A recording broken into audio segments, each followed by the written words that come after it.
Bom dia, povo de Deus. Feliz sábado, povo de Deus. Uma alegria cumprimentar vocês todos que estão aqui na nave da igreja. Vocês que nos acompanham pela internet, nossa igreja virtual. Vocês são gente muito boa, só pelo fato de estarem conosco, viu? Mas mais do que isso, porque vocês pertencem a Deus. Todos nós pertencemos ao Senhor. Queria abraçar hoje de forma especial o pastor Paul Antunes, a sua esposa, os seus filhos. Eles nos copiam lá do Canadá. Dar um abraço também na Celinha, que é como uma filha para nós. A outra filha, a Ana Bárbara, está assistindo, mandou uma mensagem agora. Com o Dudu, Marinha, todos vocês que nos acompanham pela internet são muito bem-vindos. Bom, a pergunta que, se eu não fizer, vocês me cobram depois é: onde está a Bíblia? Mostra aí. Está aí. Pode ser eletrônica, vale. E aí, não basta ter apenas a Bíblia. Tem que ter uma canetinha.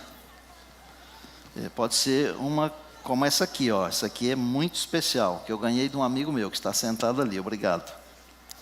Pouca gente tem uma Parker 51. Eu tenho porque eu tenho amigos. Agora é o seguinte, um gancho aqui. Nós temos Deus. Deus é nosso amigo. Nós temos tudo, gente. Por que a gente precisa de uma canetinha? Para anotar. Porque depois, daqui a um tempo, você vai abrir a sua Bíblia. Se puder fazer uma anotação aí na sua Bíblia eletrônica, faça também, porque quando você passar os olhos de novo nesse texto, o Espírito do Senhor vai fazer você lembrar desse sermão. Porque o Senhor Jesus falou isso, que o Espírito nos faria lembrar de todas as coisas, amém? Juízo com misericórdia e graça. Amados, nós estamos nos aproximando e rapidamente do dia do juízo. O dia final. Se você leu a mensagem que está no boletim, você já entendeu isso. O juízo, ele é uma etapa, composta de pelo menos 3 etapas. Isso é o que nós conhecemos. Ele está em processo. Mas o dia final está se aproximando rapidamente. E quando o dia final chegar, em que todas as ações estarão definidas, onde estaremos nós? Essa é a ideia do livro do profeta Sofonias. Sofonias tem uma coisa muito interessante que não encontramos em todos os livros. Ele fala do juízo como castigo e como cura. Então, para Sofonias, o juízo, ele não é apenas punitivo, ele é também curativo. Aí nós poderíamos comparar com o pai ou a mãe, quando a mãe, por exemplo, está educando o filho.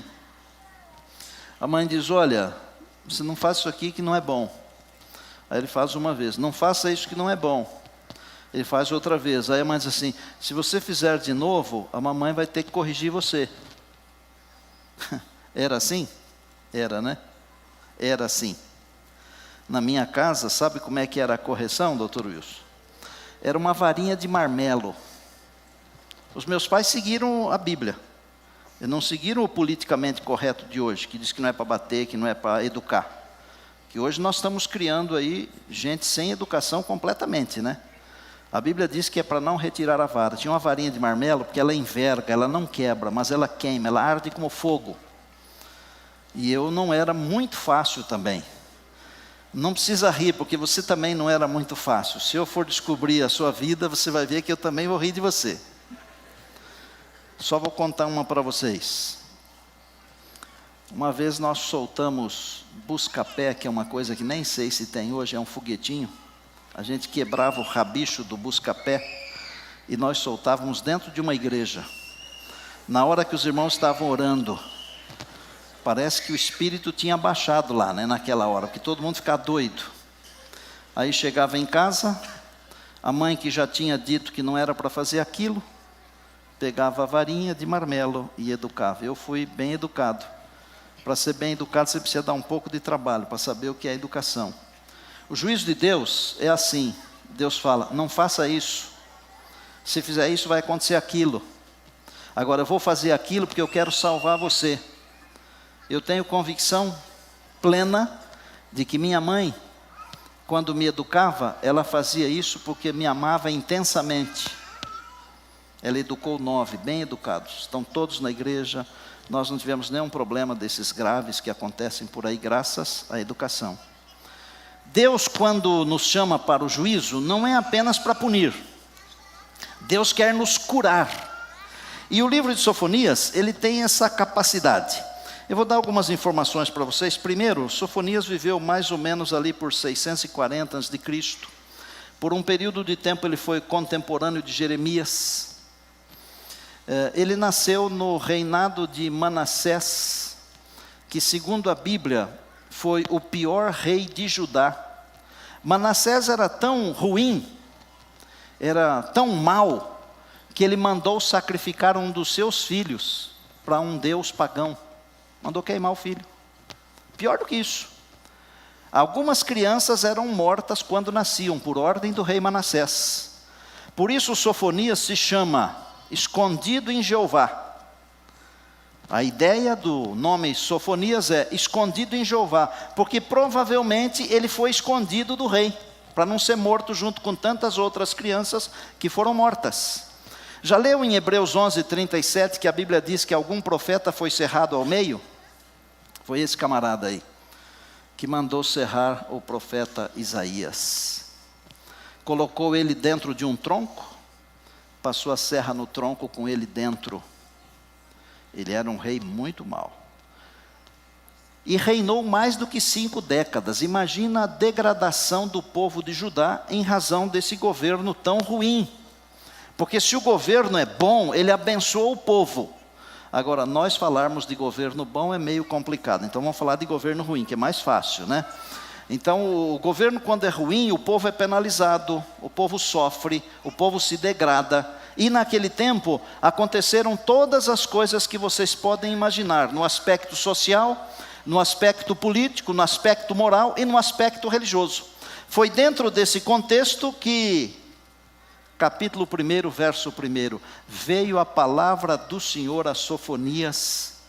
E aí o texto diz que foi nos dias do rei Josias, rei de Judá. E a palavra foi, 2, de fato consumirei todas as coisas de sobre a terra, diz o Senhor. Antes de prosseguir, vamos dar uma olhadinha na tela. Coloca para mim aquela primeira imagem, para vocês terem em mente como é que nós podemos estudar um livro da Bíblia. Eu acho que é oportuno dizer isso agora. Então você pode estudar um livro da Bíblia tendo um esboço na cabeça. Então o livro tem sempre uma introdução, um prólogo. Deus que não faz nada, Amós diz isso, Deus não faz nada sem antes revelar aos seus servos, os profetas, as ameaças. Por que Deus está ameaçando? Está no prólogo, na introdução. Logo em seguida, o Senhor fala do dia do juízo. O dia vem logo, é amargo, todos os soberbos serão destruídos. Ninguém vai conseguir comprar a solução, nem com prata, nem com ouro. É um dia de amargura, é um dia de sofrimento. Dia do juízo. Irmãos, se eu tirar qualquer palavra disso que está na Bíblia aqui para vocês hoje, eu estarei sendo infiel com vocês, infiel com Deus. O dia do juízo vem rápido, é um dia de angústia, é um dia de sofrimento, e ninguém poderá comprar esse dia. Há julgamentos e julgamentos, vocês sabem disso. Alguns julgamentos, mesmo a pessoa sendo culpada, ela sai como sendo inocente. É o julgamento do homem. E em outros julgamentos, mesmo a pessoa não sendo culpada, ela sai como culpada. É o erro humano. No julgamento de Deus não tem isso. Se eu tiver muito dinheiro, eu não vou comprar esse juízo, esse julgamento. Se eu fizer muitas coisas boas, eu não vou comprar isso. Não é com isso que se compra. Aí o Senhor fala no capítulo 2, no segundo capítulo, sobre juízos contra diversas nações. Porque o juízo de Deus, amados, ele não é só com a casa de Deus. Ele começa com a casa de Deus, mas ele para todos os povos, para todos os povos. Aí o capítulo 3, ele fala especificamente do juízo contra o povo de Deus, Jerusalém, a filha de Sião. a amada do Senhor, a menina dos olhos de Deus. Porque Jerusalém, que deveria ser o lugar da glória do Senhor, havia se transformado num lugar de covil, de salteadores, de bandidos, havia se tornado um lugar de prostituição, de cultos a divindades pagãs, e por aí vai. Mas o final do livro é lindo, gente. Dos versos 8 até o 20, salvação para Jerusalém, para o povo de Deus, salvação para Judá. No finalzinho, se eu tiver tempo, eu vou mostrar um trechinho que está num livro chamado, eu não me lembro agora se é Patriarcas e Profetas ou se é Profetas e Reis. Se eu tiver tempo, eu vou mostrar para explicar para você que tudo que está escrito no livro de Sofonias é como se fosse escrito para os nossos dias, para os dias atuais. Que todas as suas profecias se aplicam especificamente para os dias que antecedem o dia da segunda vinda de Cristo. Nós poderíamos estudar o livro desse jeito aí, ó. Mas nós poderíamos também ter uma outra visão.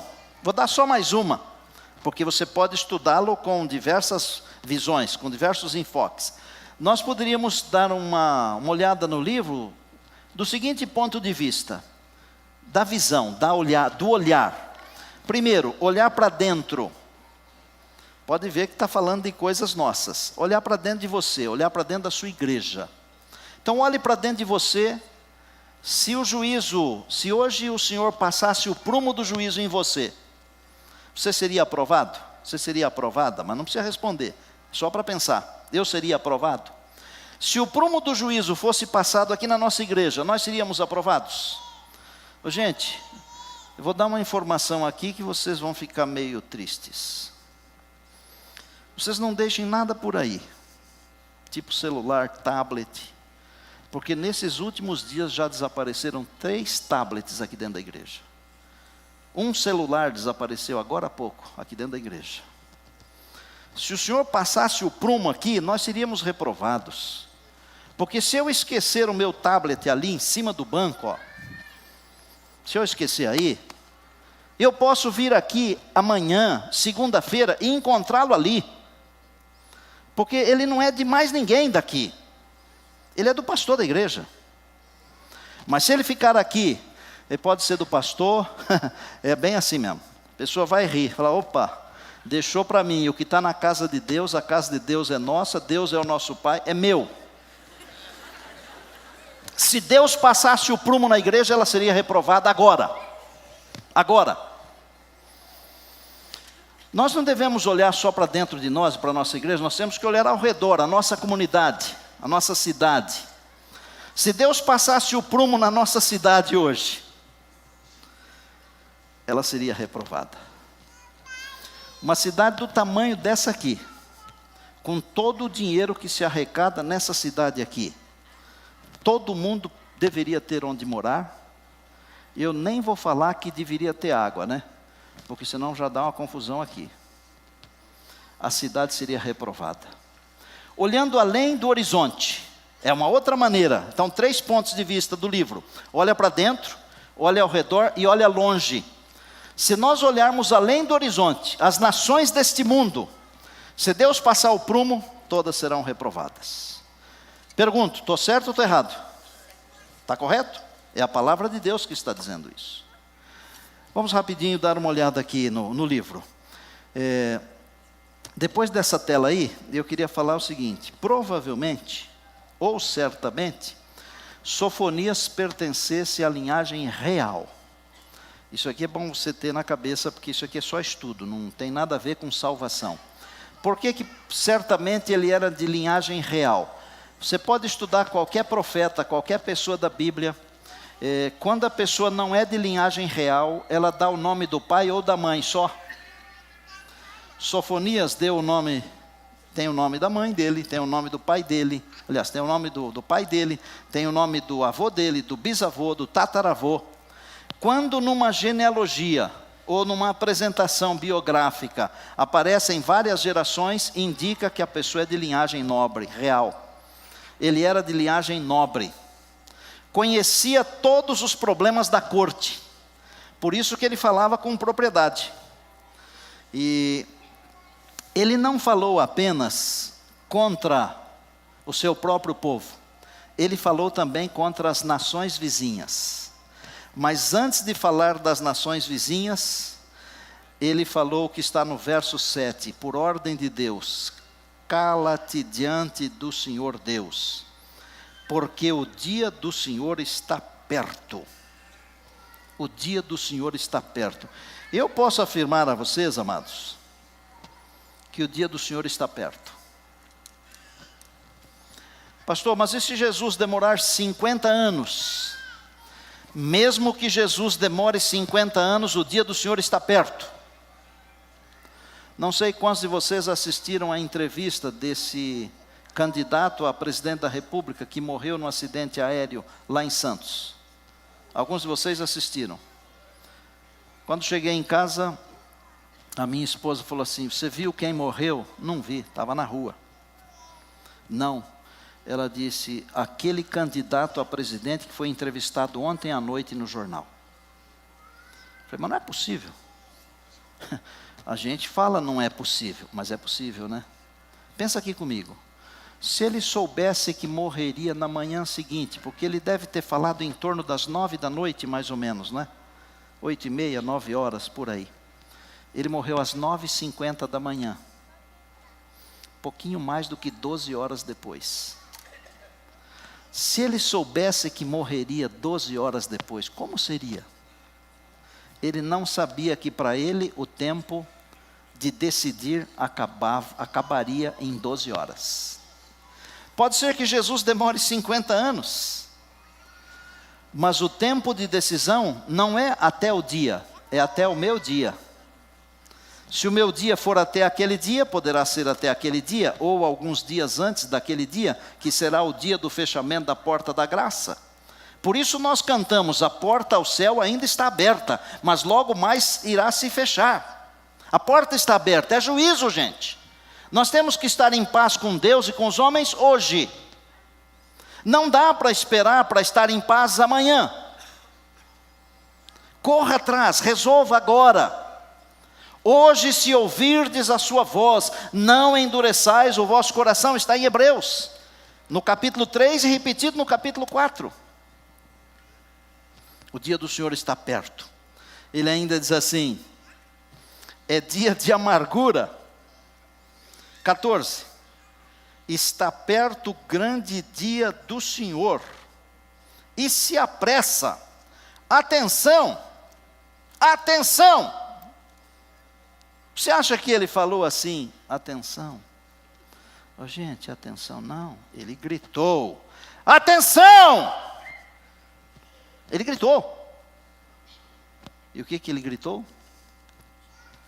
O dia do Senhor é amargo, e nele clama até o homem poderoso. No dia do Senhor não tem escapatória. Ponto, aquele ponto que vai no final do parágrafo, que nós chamávamos antigamente de ponto final, não é? É ponto, acabou. O capítulo 2, ele trata das nações que não aceitaram o plano de Deus e até fizeram chacotas com o povo de Deus. Os filisteus, no verso 2, pois o dia se vai como a palha, está escrito aqui, antes que venha sobre ti o furor da ira do Senhor, sim, antes que venha sobre ti o dia da ira do Senhor, buscai ao Senhor. As nações distantes são convidadas a que busquem ao Senhor, porque o amor de Deus é inclusivo, não é exclusivo. Deus chamou um povo, mas esse povo deve ser útil para todos os povos.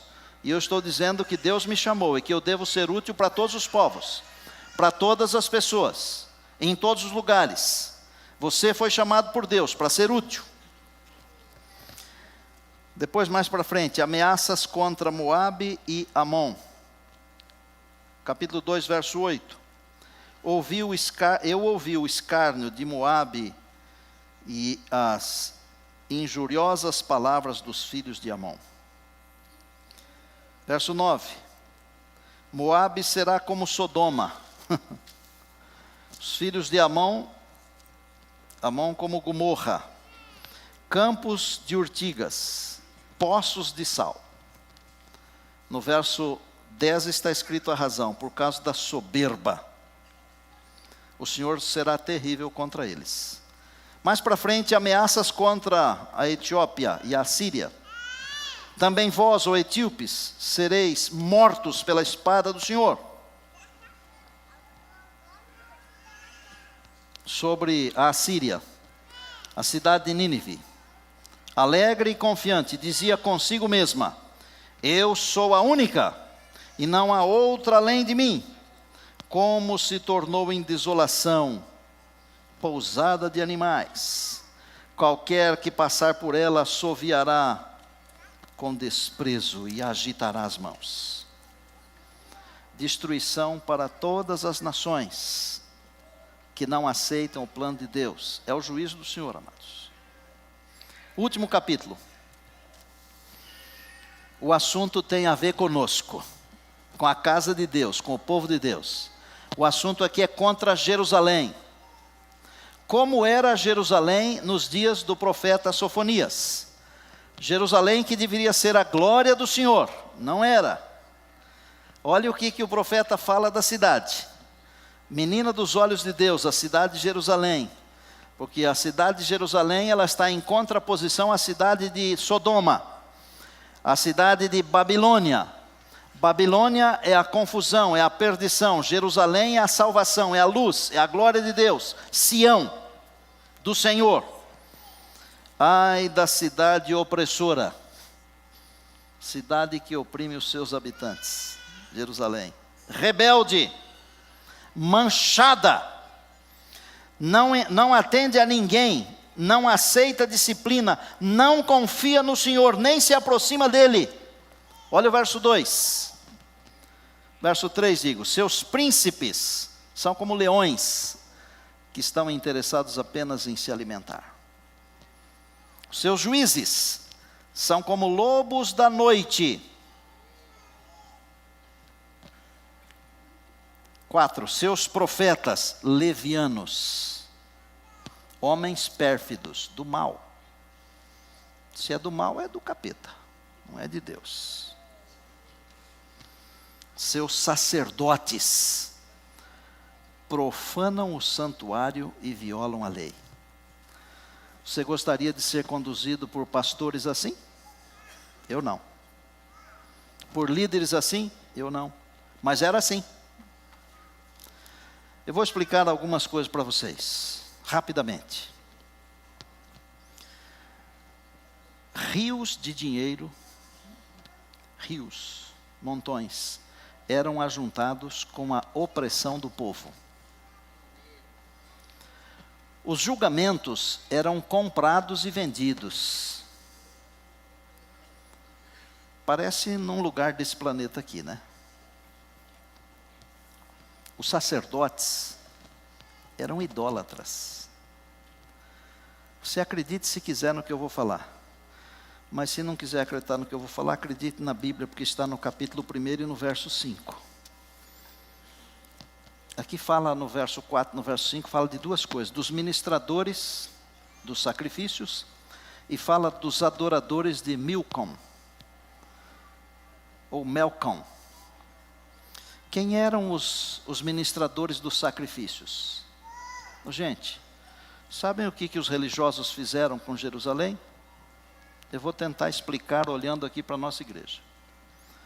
Colocaram ali naquela entrada um poste com desenho do sol. Se você quiser adorar o sol, então você passa por ali, põe a sua oferta ali, tem um altar.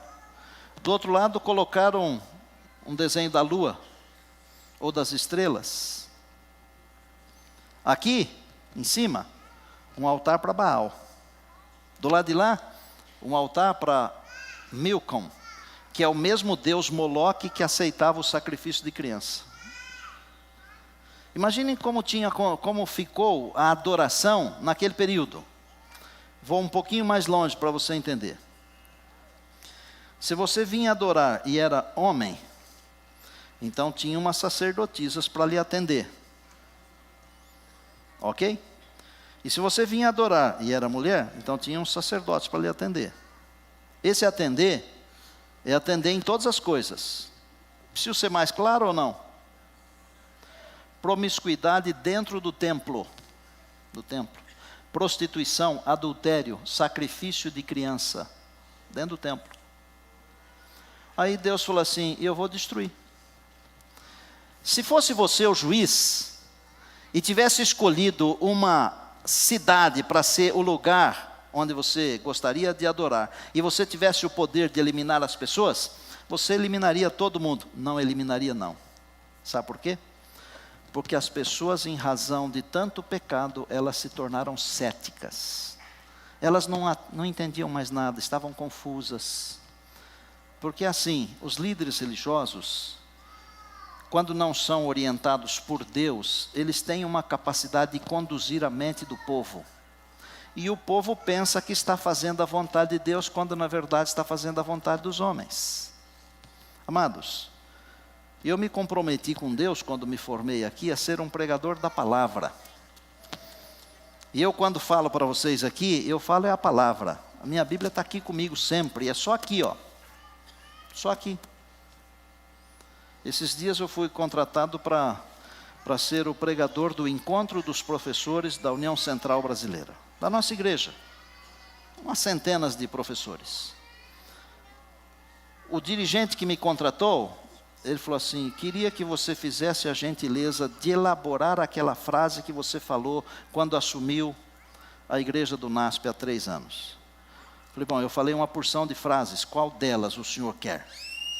Ele disse, eu quero aquela frase que o senhor disse que está indo para a eternidade, e quem quiser ir para ficar perto do senhor. Falei, eu falei isso mesmo, vocês são testemunhas, eu falei isso, né? Mas é a palavra de Deus que me dá essa força. Mas lá atrás, o culto estava todo misturado, sincretismo religioso. Adora Deus, mas adora também Baal. Adora Deus, mas adora Milcom também, Moloque.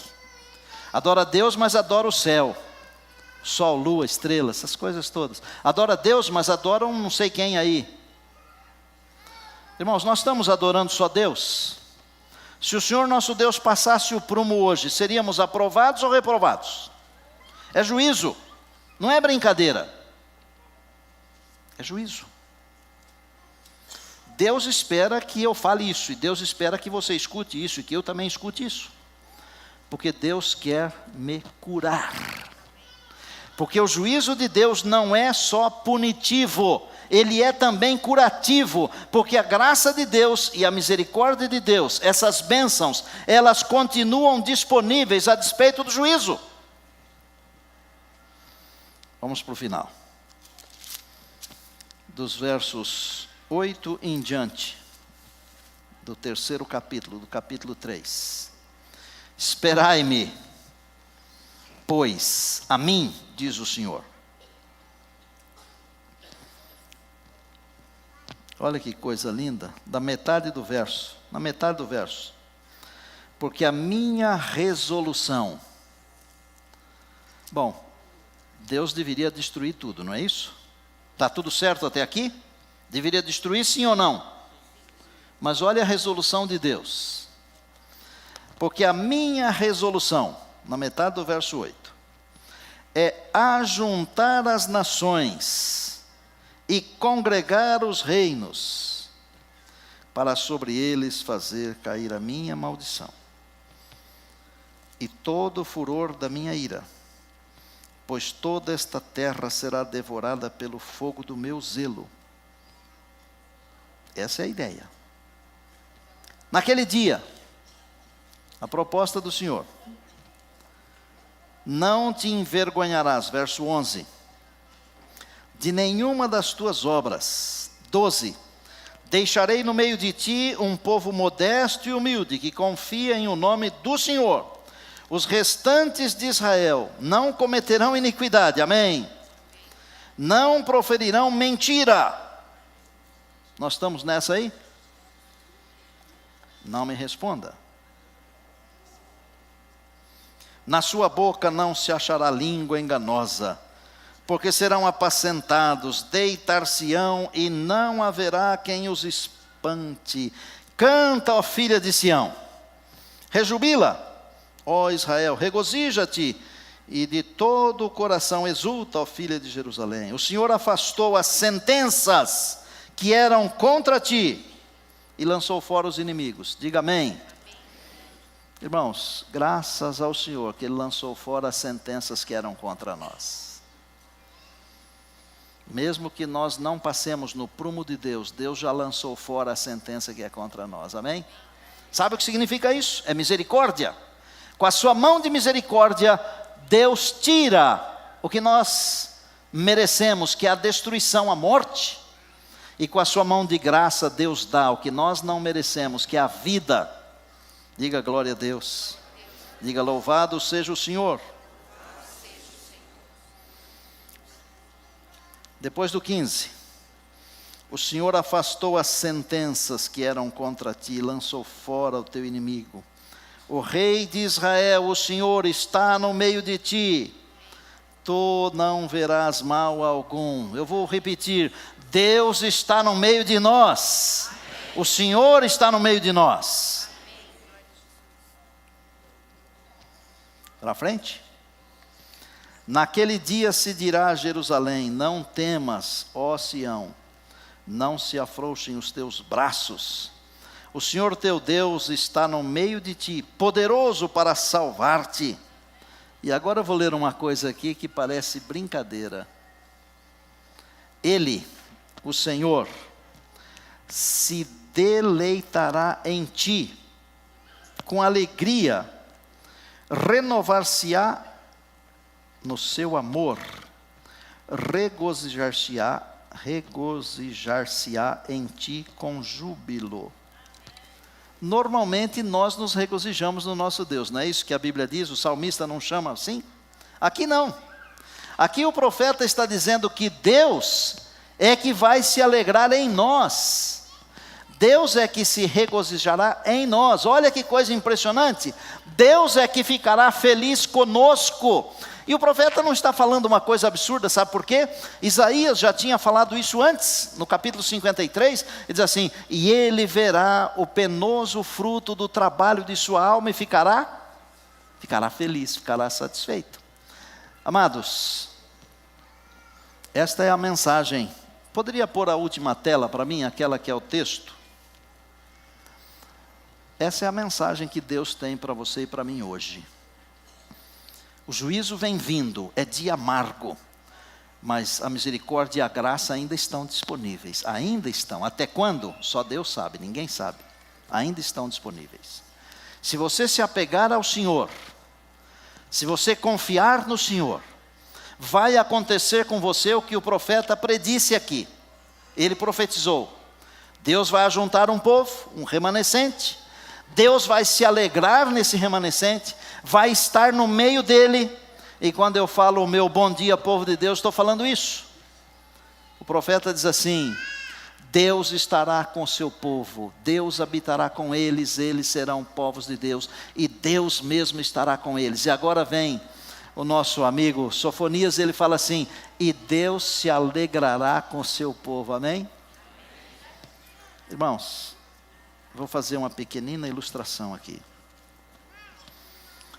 Quando um filho nosso, uma filha nossa, uma pessoa querida, faz uma coisa bonita que as pessoas aplaudem, a gente olha para esse filho ou para essa filha, né? Se é um menino, a gente diz, é o meu filho, não é? É a minha filha. É assim?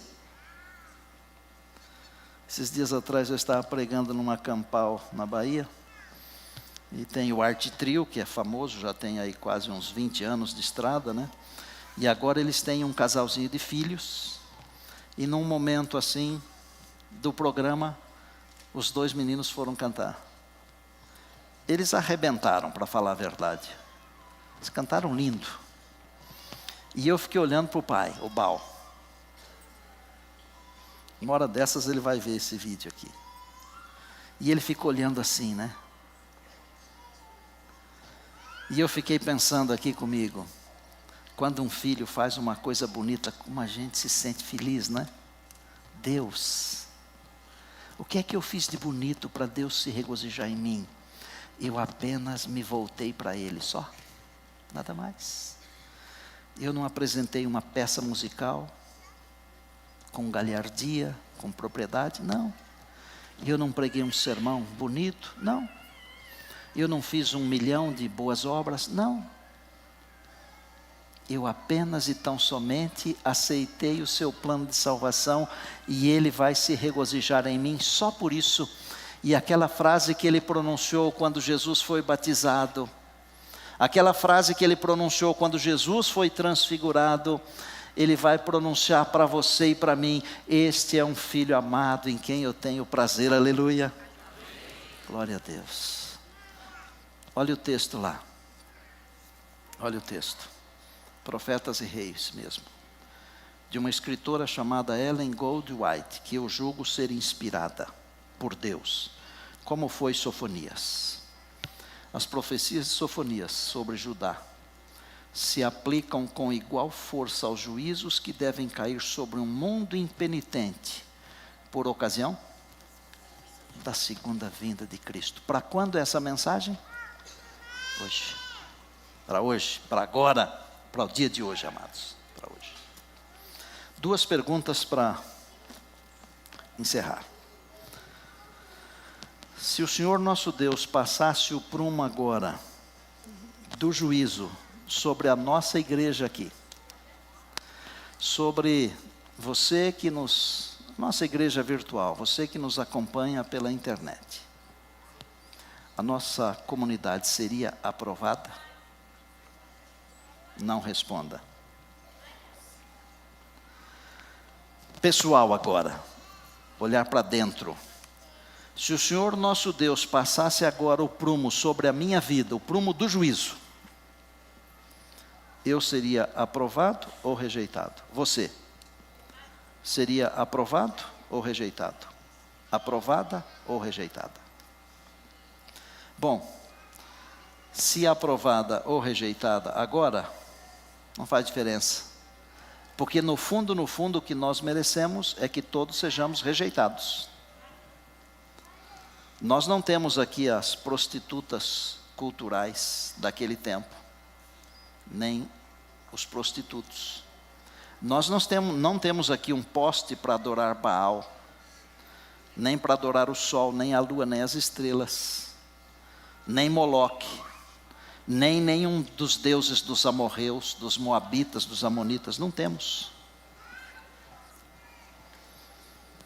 Mas será que a nossa vida é um gesto de louvor apenas e tão somente ao Deus Criador do céu e da terra?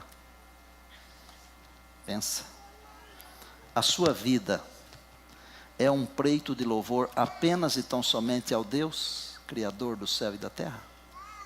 Sua vida é? Se não é, Deus tem a solução aqui, ó. Se você aceitar a misericórdia e a graça que ainda estão disponíveis, Deus vai ajuntar você, vai morar junto com você, está escrito aqui, e nós estudamos isso hoje. Vai morar junto com você e vai se alegrar em você. Há alguém que gostaria de dizer assim: Senhor, eu sei que se o Senhor passar o prumo do juízo sobre a minha vida, eu serei desaprovado, eu serei rejeitado. Mas eu quero agora implorar a tua misericórdia e a tua graça. Há alguém que gostaria de fazer isso ficando em pé?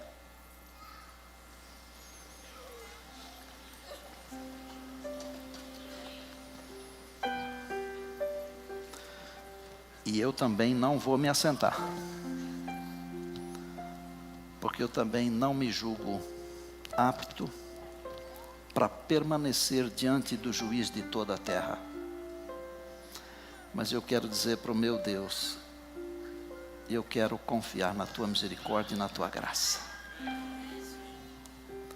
Eu não quero ser destruído. Não é porque ser destruído é ruim ou qualquer coisa assim. Não é por isso que eu não quero ser destruído. Porque eu quero por toda a minha vida e por toda a eternidade, toda, tributar a esse amor tão grandioso que me salva, a despeito das minhas deficiências. Senhor meu Deus, eu estou aqui. O meu povo está aqui. Também o meu povo que nos acompanha pela internet também está aqui. Senhor, nós não merecemos. Nós somos tão culpados quanto aqueles homens e mulheres dos dias de Sofonias. Eles tinham os seus problemas, nós temos os nossos. Mas, Senhor, nós queremos agora registrar a nossa aceitação da Tua misericórdia e da Tua graça. Tira de nós o que nós merecemos, que é a morte e a destruição. Concede-nos a vida, a salvação. E obrigado porque o Senhor se alegra em nós, tão pequenos, mas somos objetos da Tua alegria, do Teu prazer. Louvado seja o Teu nome.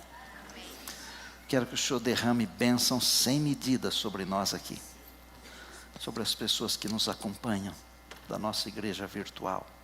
Senhor, segura-nos com a Tua poderosa mão até o dia da eternidade.